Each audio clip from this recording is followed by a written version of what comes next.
오늘은 에스겔 11장 18절에서 21절까지 말씀 묵상합니다.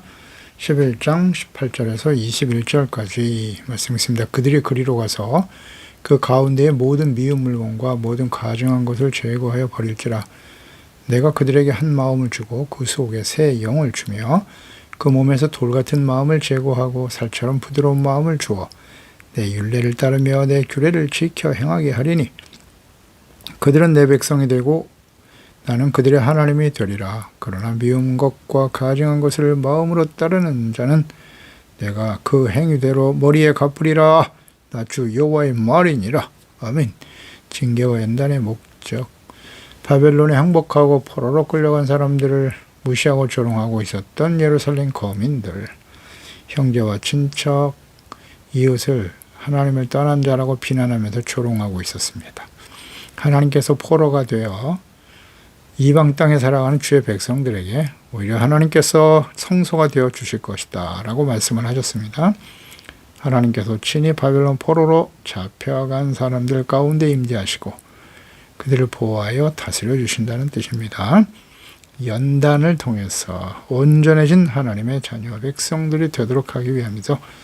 하나님께서 비록 패역한 하나님의 백성들을 심판하실 수밖에 없는 공의의 하나님이시지만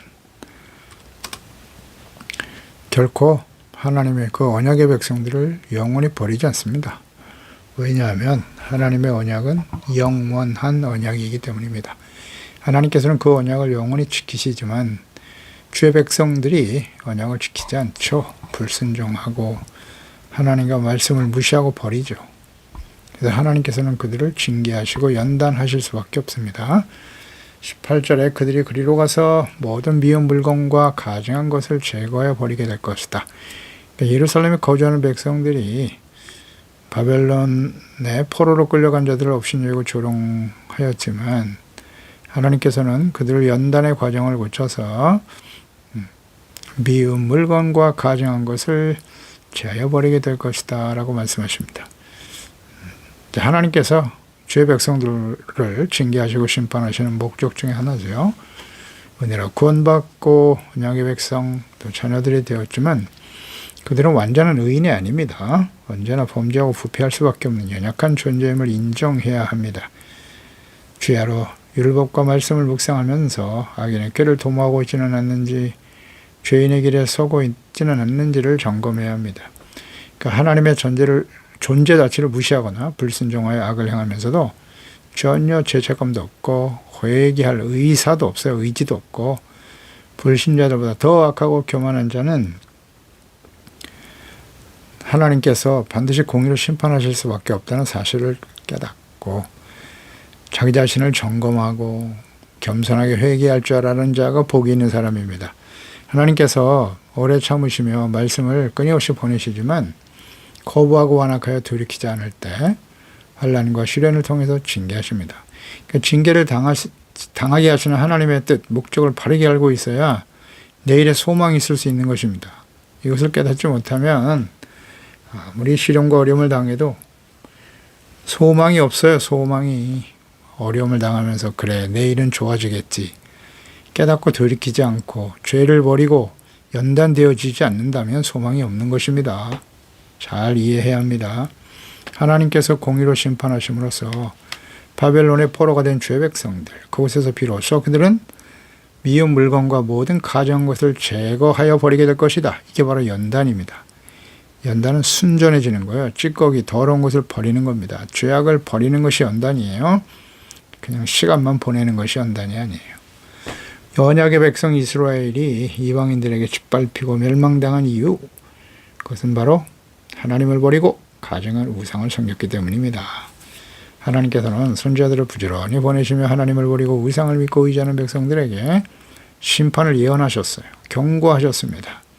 우상을 버리지 않으면 예언의 말씀이 성취될 것이고 이 말씀을 끊임없이 하셨어요. 그러니 지금이라도 회개하고 돌아와라.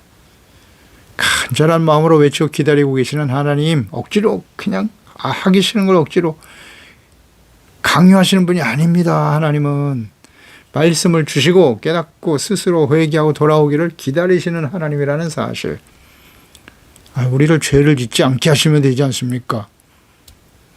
그렇지 않아요. 하나님은 우리에게 자유의지를 주시고 깨달음을 주시고 말씀을 주시고 돌아오기를 기다리시는 하나님이라는 거 잊지 마세요. 너희가 심판에 직면하게 될 때 비로소 이 모든 일을 행하신 분이 하나님이심을 알게 될 것이다 라고 강조하시는데요. 시련과 어려움을 당할 때 그 모든 일이 우연히 내가 운이 없어서 당하는 일일까요? 그렇지 않죠. 하나님이 하시는 일임을 인정해야 돼요. 그래서 이 모든 일 앞에 겸손해지면 되는 겁니다. 혹시 내가 하나님의 말씀에 잘못된 죄악된 길을 가고 있지는 않는지 말씀 묵상해야죠. 스스로 생각하면 의미가 없습니다. 항상 강조드리지만 시련이 다가왔을 때 내가 바르게 살았는데 의롭게 살았는데 내가 예수 믿고 구원받아 하나님의 자녀고 열심히 예배도 드리고 기도도 하고 11조 드리고 헌신했는데 그러지 말고 하나님 말씀 앞에서 자기 자신을 살피는 일에 힘써야 돼요. 말씀을 묵상해야 합니다. 말씀 앞에 드러난 자신의 잘못을 깨닫고 돌이켜야 돼요. 어떤 말씀을 들어야 할까요? 당연히 책망의 말씀을 들어야죠. 그 말씀 앞에서 무엇이 죄인지 잘못되었는지를 깨닫고 버리는 것이 중요해요. 근데 우리는 어때요? 시련과 어려움이 다가오면 승리하게 하시는 하나님, 기도하면 기도하고 또 기도하고 기도하면 무조건 내가 다 시행할 것이다. 환난 이후에 축복이 다가온다. 이런 말씀보다는 하나님 말씀 앞에서 내가 어떤 죄악 가운데 살아가고 있는지 잘못된 길을 가고 있지 않는지를 묵상해야죠. 이걸 모르는 성도들이 의외로 많아요. 믿는 자에겐 능치 못함이 없나니라. 하나님께서 그 자녀가 떡을 달라 하는데 돌을 줄 부모가 어디 있겠느냐. 계속 이 말씀만 강조하는 거예요. 시련과 혼란을 당할 땐 그런 말씀 이전에 물론 그런 말씀도 필요하죠. 약속의 말씀이니까요. 그러나 그보다 먼저 뭘 해야 돼요? 주님의 말씀 앞에서 내가 잘못된 길을 가고 있느냐 하는지 무엇을 묵상하라고 했습니까? 성경 전체의 내용이 그러합니다만 산상수훈 성경 전체 요약이잖아요. 산상 마태복음 5장 6장 7장 야고보 행함이 없는 믿음은 죽은 거다. 혹시 내가 믿는다고 하면서 잘못된 행동을 가지고 있지는 않는지 잠언서 같은 거 너무 좋죠. 잠언서 악인과 의인의 삶에 대한 결과 의인과 악인의 특징 잘 나타나 있지 않습니까? 십계명 율법이 우리 모든 하나님의 자녀의 가장 근간이 되고 기초예요. 기초 율법의 말씀 모세오경 깊이 묵상해 봐야 합니다. 그것을 요약해 주신 것이 산상수훈이기도 하지만 신명기 말씀, 레위기 말씀 너무 좋죠. 기본을 튼튼하게 회복시켜야 합니다. 하나님은 징계를 당하게 하심으로써 우리를 온전케 하신단 말이죠. 목적을 바르게 알고 있을 때, 죄를 버리고 돌이킬 때 연단되어져야 소망이 있는 거예요. 연단은 죄를 버리는 겁니다. 하나님께서 공의로 심판으로 바벨론의 포로가 된 주의 백성들, 그곳에서 비로소 그들은 가증하고 미운 우상 숭배를 버리게 된다는 것이죠. 그들이 하나님을 버리고 가증한 우상을 섬겼기 때문에 멸망의 길을 간 것입니다. 자, 우리에게 우상은 무엇이라고요? 물으면 안 돼요. 무엇이 우상이라고요? 자기 자신이 우상이고 인본주의죠. 철저하게 자기중심적인 생각들. 그러니까 하나님 말씀보다 내 생각이 더 중요하다고 말하니까 어떻게 해요? 불순종하게 되죠. 거역하게 되죠. 불신앙, 불순종, 거역, 완고함, 교만 이게 다 우상숭배입니다. 하나님보다 자기를 사랑하고 하나님보다 돈을 더 사랑하고 하나님보다 쾌락을 더 사랑하고 다 우상 아닙니까? 버려야죠. 포로로 끌려간 주의 백성들은 자신들이 이방인의 포로가 된 이유가 하나님께 범죄였기 때문임을 깨닫게 되죠. 하나님을 버리고 믿고 의지했던 우상들의 허망함을 알고 버리게 될 것이다 라는 의미죠. 우상, 그러니까 미운 물건 가증한 모든 것. 그러니까 언약의 백성들은 하나님의 심판의 말씀을 들으면서 자신들의 죄를 깨닫고 회개하기보다는 하나님께서 약속하신 평안과 번성, 형통을 주셔야 한다고 생각하고 있었어요. 하나님이 당연히 우리를 사랑하셔야지. 우리에게 평안과 형통과 번성의 복을 주셔야지. 그렇지 않다는 말씀을 듣고 그렇다면 하나님은 필요 없다는 거죠. 자신들이 생각하는 하나님, 이게 우상숭배예요.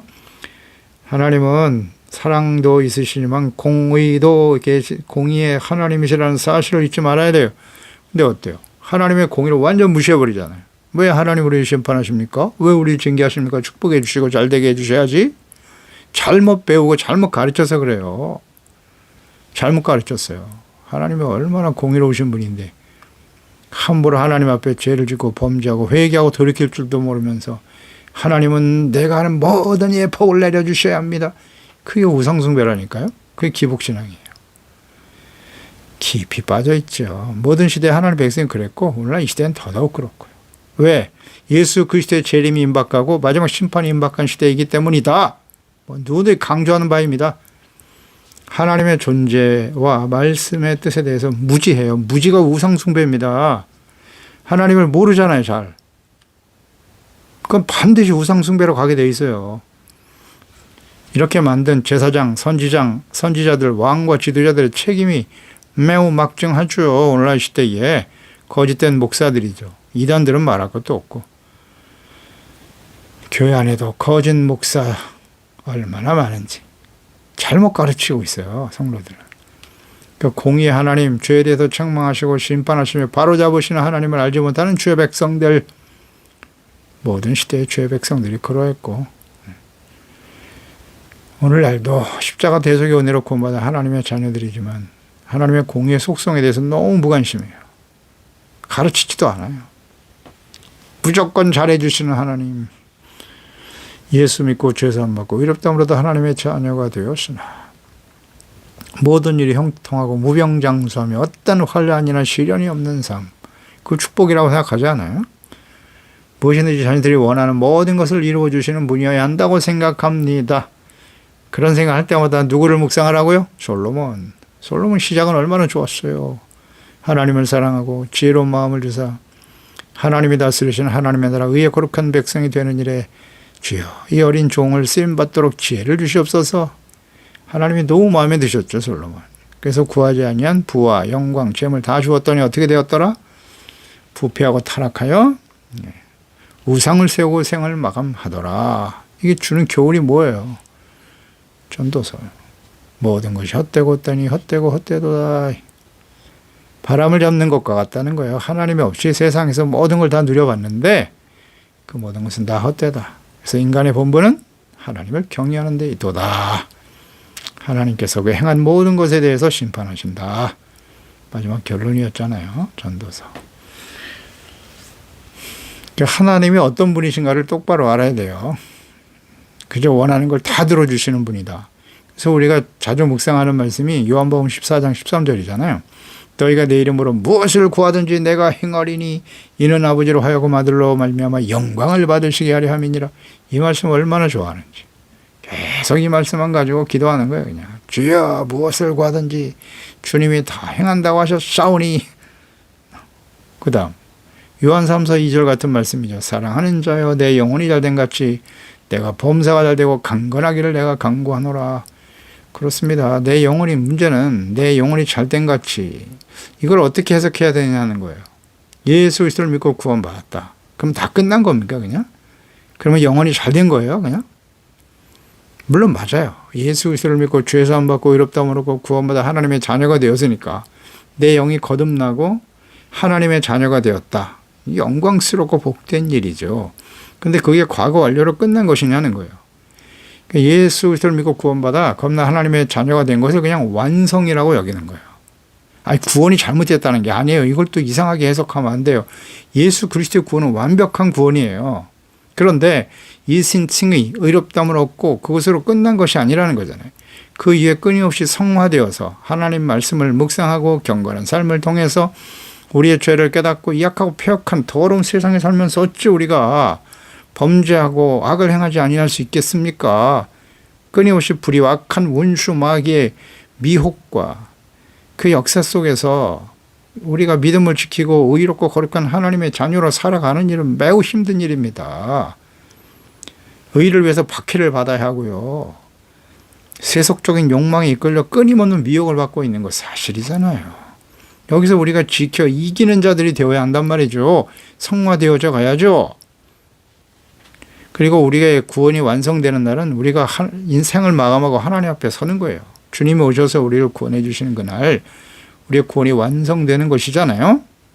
이게 잘 모르면 안 됩니다.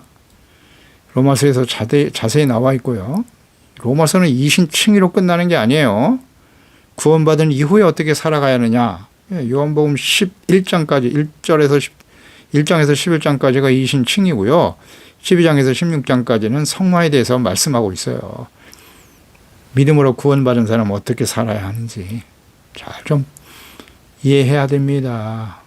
끝이 아니에요. 그래서 육체의 욕심에 따라 살아가면서 교회에 출석하고 예배드리고 헌금하고 헌신하는 종교적인 행위 자체를 영혼이 잘된 것이라고만 가르치는 이 목사들도 문제예요. 그렇게 믿고 있는 성도들 역시 마찬가지고요. 여전히 죄악 가운데 살면서도 회개하고 돌이키지 아니하면 모든 것이 잘되고 형통할 것이라고 믿는 사람들. 이건 하나님의 공에 대한 이해가 없는 것입니다. 영원히 잘되는 것은 예수 그리스도를 믿고 구원받아 하나님의 자녀가 되었다로 끝나는 게 아니라 그 이후에 어떻게 주님의 말씀 앞에서 성화된 거룩한 하나님의 자녀로 하나님의 나라와 일을 먼저 구하는 의롭고 진실된 하나님의 자녀로 참된 그리스도인으로 예수님의 제자로 성장해 가느냐에 맞춰져 있는 겁니다. 영원히 잘됨 가치는 과거 완료가 아니에요. 이걸 과거 완료인 것처럼 가르치거나 그렇게 믿는 것은 잘못된 믿음이에요. 성경을 좀 똑바로 깨닫고 하나님의 말씀과 뜻을 바르게 이해하고 가르쳐야죠. 바르게 믿어야 될 거 아닙니까? 빌립보서 2장 12절 그러므로 나의 사랑하는 자들아 예수 믿고 구원받은 하나님의 자녀들아 너희가 나 있을 때뿐만 아니라 더욱 지금 나 없을 때에도 항상 복종하고 두렵고 떨림으로 너희의 구원을 이뤄가야 하는 거예요. 무슨 뜻이에요 이 말씀이? 과거 완료로 끝났다는 말씀입니까? 징계의 목적과 연단 그 연단의 의미와 내용을 잘 알아야 돼요. 왜 하나님께서 언약의 백성들을 이방인들 바벨론에 의해서 멸망을 당하게 하십니까? 미운 물건 가져간 것을 다 버리게 하신다 하셨어요. 그 우상 미운 물건 가져 우상의 실체를 다시 한번 잘 정리하시고요. 우상, 교만, 자기중심, 재물, 돈이 심각한 우상이죠. 자기 본의의 신앙, 자기 맘대로 자기 제멋대로 믿으려고 하는 거예요. 탐심, 불순종, 거역하는 거 하나님의 말씀을 깊이 묵상하면서 성령이 거하시는 우리의 마음에 세워진 우상들을 발견하고 버려야 합니다. 그래서 하나님이 징계와 시련과 환난을 당하게 하시는 겁니다. 요한일서 5장 1절이야. 예수께서 그리스도의 심을 믿는 자마다 하나님께로부터 난 자다. 또한 낳으신 이를 사랑하는 자마다 그에게서 난 자를 사랑하시느니라. 우리가 하나님을 사랑하고 그의 계명들을 지킬 때 이로써 우리가 하나님의 자녀를 사랑한 줄 아느니라. 하나님을 사랑하는 것은 이것이다. 어떻게 하는 것이 하나님의 사랑이라고요? 이는 우리가 그의 계명들을 지키는 것이다. 그렇습니다. 계명을 지키는 게 사랑이에요. 보러 하나님께로서 난 자마다 세상을 이기는 아니라 세상을 이기는 승리는 이것이니 우리의 믿음이다. 그래서 요한일서 5장 20절 22절 마지막 결론이죠. 그리스도 안에 우리로 참된 자를 알게 하신 것과 또한 우리가 참된 자 곧 그의 아들 예수 그리스도 안에 있는 것인데 그는 참 하나님이시여 영생이시다. 자녀들아 하나님의 자녀들아 너희 자신을 지켜 우상에게서 멀리하라. 우상에서 멀리하라고. 우상이 무엇인가를 잘 생각해야 합니다. 또한 19절로 20절이죠. 징계와 연단의 목적이 잘 나타나 있어요. 내가 그들이 누굽니까? 바벨론의 포로로 끌려가서 연단되어지는 죄 백성들. 한 마음을 주고 그랬어요. 그곳에서 새 영을 주실 것이다. 한 마음과 새 영. 이 한 마음이라고 하는 것은 오직 하나 된 마음이죠. 하나님만을 사랑하고 경외하는 마음이겠죠. 온갖 우상, 더러운 욕심으로 가득한 부패한 마음, 우상과 죄악들로 가득한 마음을 정결하게 하는 거예요. 오직 한 가지 마음, 오직 하나님의 말씀을 지켜 순종하는 의롭고 거룩한 하나님의 나라. 이게 바로 청결하고 깨끗한 마음이에요. 팔복에서 예수께서 말씀하신 마태복음 5장 8절이죠. 마음이 청결한 자는 복이 있나니 저가 하나님을 볼 것이다 말씀하셨죠. 이 정결한 마음이 한 마음이에요. 깨끗한 마음, 오직 하나. 이것은 연단을 통해서 이루어지는 거예요. 연단이 없이는 이 깨끗한 마음을 얻을 수가 없습니다. 우리의 마음은 세상에 살면서 온갖 죄악과 탐심과 불의에 영향을 받아 더러워질 수밖에 없어요. 매일매일 우리가 씻지 않습니까? 자, 여러분 강조드립니다만 우리가 매일 샤워하지 않나요? 세수하고 손 씻고 샤워하고 그때마다 우리의 마음을 생각해야 돼요. 우리의 마음이 이렇게 정결하게 깨끗하게 씻고 있는가? 육체의 생명을 위해서 위생을 철저히 관리하는 것처럼 우린 영적 건강을 위해서 끊임없이 우리의 마음에 더러워진 죄악들을 씻어내고 있는가? 계속 묵상을 하라 그랬어요. 하고 있습니까? 별로 관심이 없을걸요. 어떻게 하는 것이 마음을 새롭게 하는지, 어떻게 마음을 정결하고 깨끗하게 하는지 잘 몰라요. 그래서 이게 계속 더러워지거든요. 그래서 하나님이 징계와 환난을 당하게 하시는 거예요. 한 마음을 주신다잖아요. 시련을 지날 때 모든 죄악과 욕심을 내려놓게 되죠. 자기 중심적인 생각을 다 내려놓게 되죠. 그게 회개잖아요. 회개한 마음, 그래서 용서받는 마음이 한 마음이에요. 깨끗한 마음. 그리고 새 영을 부어주시겠다고 약속하셨죠. 그러니까 하나님과 어떻게 보면 이 마음이 하나님과 하나가 되어지는 거예요. 내 마음이 아닌 하나님의 마음으로. 그러니까 우리 마음이 성령에 거하시는 하나님의 성전이잖아요. 그러니까 이 성전을 더럽혔던 모든 죄악과 더러운 생각들, 욕심들 다 버려야죠. 씻어버려야지. 그게 새 마음, 한 마음이에요. 그러니까 이 한 마음이 되기 위해서는 어떻게 해야 되느냐. 다 연결이 되는 건데요. 새 영을 부어주시겠다. 이렇게 하셨잖아요. 새 영을 부어주셔야 한 마음이 되는 거예요. 아주 중요한 관련이 있어요. 새 영을 주셔야 한다. 그러니까 하나님의 성령이 우리 가운데 임하실 때 하나님의 말씀과 하나 되는 마음을 얻게 된다. 아주 중요한 서로 상호관계, 밀접한 관계를 갖고 있습니다. 그러니까 우리는 성령의 감동하심을 따라 성령 충만, 성령님의 인도하심을 따르는 삶을 끊임없이 기도하고 간구해야 됩니다. 말씀 묵상하고 기도하면서 성령님의 도우심을 구해야 돼요. 요한복음 14장 16절 내가 아버지께 구하겠으니 그가 또 다른 보혜사를 너에게 주사 영원토록 너희와 함께 있게 하실 것이다 하셨어요. 그 약속하신 성령은 진리의 영이시고 세상은 등이 그를 알지 못하지만 그를 보지도 못하지 알지도 못하면 당연하죠. 거듭나지 못한 불신자들, 그 마음속에 하나님이 없는 사람들은 하나님의 성령에 대해서 몰라요. 이해가 안 됩니다. 교회 안에도 그런 사람들 많죠. 성령으로 거듭난 진정한 하나님의 자녀들이 아니라 그냥 형식적인 종교 생활만 하고 있는 사람들이 의외로 많아요. 잘 한번 이 말씀을 들으면서 자기 자신을 점검해 보세요. 진정 내가 성령으로 거듭난 하나님의 자녀여 성령의 인도하심을 따라 살고 있는가? 그는 진리의 영이라고 하시잖아요.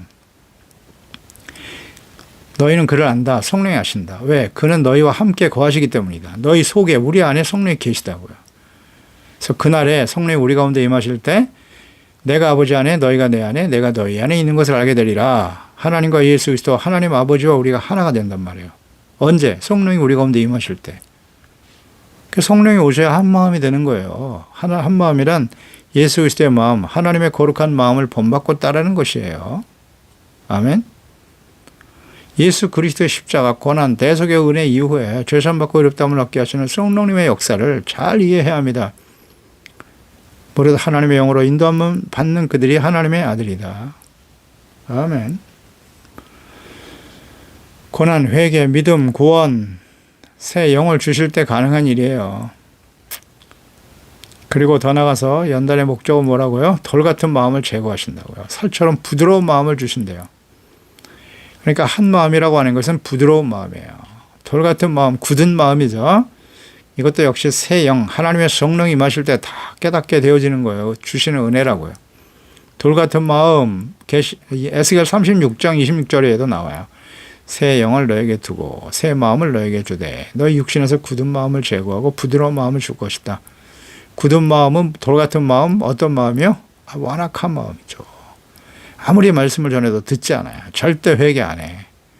불순종하고 거역하고 돌이킬 수 없는 교만한 마음이죠. 이걸 하나님이 제거시키는 거예요. 길가와 같은 마음이에요. 마태복음 13장. 씨 뿌리는 비유에 나오는 네 가지 밭, 길가, 돌밭, 가시떨기 좋은 땅인데요. 길가, 굳은 마음이죠. 아무리 말씀을 전해도 전혀 듣지 않아요. 회개하고 돌이키지 않습니다. 부드러운 마음 어떤 마음이겠어요? 착하고 좋은 마음, 온유하고 겸손한 주님의 마음이죠. 하나님이 말씀하실 때 따위과 같이 예 맞습니다. 제가 죄인입니다. 이렇게 회개할 수 있는 겸손한 마음, 애통하는 마음이죠. 그게 부드러운 마음이에요. 이 부드러운 마음은 그 팔복에 있는 복 있는 사람의 마음이에요. 마태복음 5장 3절이야. 예, 팔복을 알고 계십니까? 이 팔복, 이 복을 가진 사람, 그런 사람들이 진정 복 있는 사람이에요. 심령이 가난한 자, 겸손, 애통하는 자, 죄를 깨닫고 회개하고 돌이키는 자죠. 온유한 사람, 순종이잖아요. 순종하는 마음. 의에 줄이고 옥마른 사람, 생명처럼 의를 소중하게 여기는 거죠. 긍휼히 여기고, 내가 하나님께 긍휼이 필요하니까 다른 사람들의 죄를 정죄하고 비난하기보다는 불쌍히 여기는 마음을 갖죠. 그런 마음이 청결하죠. 깨끗하고 오직 하나님, 오직 주 예수 그리스도 하나님의 말씀을 따라 살아가겠나이다. 화평케 하고 이를 위해서 고난당하 받게 하는 것을 오히려 기뻐할 줄 아는 마음. 이런 사람들이 복 있는 사람이죠. 이런 사람들이 부드러운 온유하고 겸손한 마음이잖아요. 마태복음 11장 28절에 내 마음이 온유하고 겸손하니 내 멍에를 메고 내게 와서 배워라. 빌립보서 2장 5절이죠. 너희는 곧 이 마음을 품어라. 곧 예수 그리스도의 마음이다. 예수님의 마음은 겸손이에요. 겸손. 죽기까지 복종하시는 마음, 온유하고 겸손한 마음. 그게 복 있는 거예요. 그런 마음이 우리 가운데 임해야 돼요. 그 마음을 주신다고요. 왜? 그 마음이 왜 필요해요? 20절에 내 율례를 따르며 내 규례를 지켜 행하게 하리니 그랬어요. 한 마음, 새 영, 굳은 마음을 제하고 부드러운 온유한 마음을 주시는 이유. 이것이 선행될 때 비로소 내 율례를 따르고 규례를 지켜 행할 수 있기 때문이다. 그렇죠? 그러니까 하나님의 율례와 계명을 온전히 지키는 것이 곧 뭐다? 하나님을 사랑하는 것이다. 하나님의 자녀 백성들이 마땅히 해야 할 일입니다. 그런데 왜 하지 않죠? 마음이 굳어있기 때문이에요. 우상숭배, 죄악된 생각으로 가득하기 때문에 안 되는 거예요. 그래서 우리는 분명해지죠. 하나님의 자녀라면 마땅히 주님의 말씀을 듣고 묵상하고 지켜 순종해야 되는 거 아니에요? 너무나 당연한 일이죠. 근데 왜 이게 안 되죠? 우리 마음이 잘못되어 있구나. 로마서 12장 2절로 바로 가는 거죠. 너의 마음을 새롭게 하여 변화를 받아 악한 세달을 본받지 말고 하나님의 선하시고 온전하시고 기뻐하실 뜻이 무엇인가 분별하도록 하라고 하셨잖아요. 그러니까 마음을 새롭게 한다는 게 무슨 뜻인지 잘 생각하세요. 이게 몰라요. 그냥 외우고 있지 어떻게 하는 것이 마음을 새롭게 하는 건지 잘 몰라요. 우린 예수 믿고 구원 받았으니까 이미 새 마음을 가졌다. 과거 완료로 생각한단 말이에요. 자꾸. 과거 완료가 아니에요. 우리는 약하고 더러운 세상 속에 살고 있다고요. 그러니까 날마다 마음을 새롭게 한다. 즉 우리의 마음이 하나님을 향하도록 하나님의 말씀에 온전히 순종하는 온유하고 겸손한 마음, 착하고 좋은 마음이 되도록 기도해야 되는 거예요. 가장 부패하고 더러운 것이 사람 마음이라고 예레미야 17장에 말씀하셨잖아요. 뭐를 지킬 만한 것보다 내 마음을 지켜라. 생명의 근원이 위에서 남이니라. 잠언서 4장 23절이죠. 그러니까 우리의 마음을 지킨다는 게 무슨 뜻인지 생각해 보세요. 정결하고 깨끗하게 유지해야 돼요. 연단받고 징계와 시련을 통해서 깨끗하게 하기 이전에 하나님의 말씀을 추야로 묵상하면서 그 말씀 앞에 드러나는 죄를 버리고 이게 복이죠. 그래서 애통하는 자가 복이 있는 겁니다. 겸손한 자가 복이 있는 거고요. 아멘. 그러기 위해서는 뭐 어떻게 해요? 새 영을 부어주세요. 성령님 도와주세요. 기도해야죠. 성령님 도와주세요. 내 의지와 능력으로만 되는 게 아닙니다. 성령의 도우심을 구해야죠. 로마서 8장 14절 무릇 하나님의 영으로 인도함을 받는 사람은 곧 하나님의 아들이라고 하셨잖아요. 하나님의 영, 성령의 인도하심을 받는 사람들이 하나님의 자녀다. 어떻게 해요? 하나님의 자녀는 증거가 뭐예요? 당연히 하나님의 성령의 인도하심을 받으면 성령의 열매가 나타나겠죠? 사랑, 희락, 화평, 오래 참, 자비, 양선, 충성, 온유, 절제 열매가 나타나요. 이것을 위해서 매일같이 기도하며 점검하고 계십니까? 열매를 보아 그 나무를 안다고 하셨잖아요. 무슨 열매요? 무슨 열매를 맺어야 되냐고요.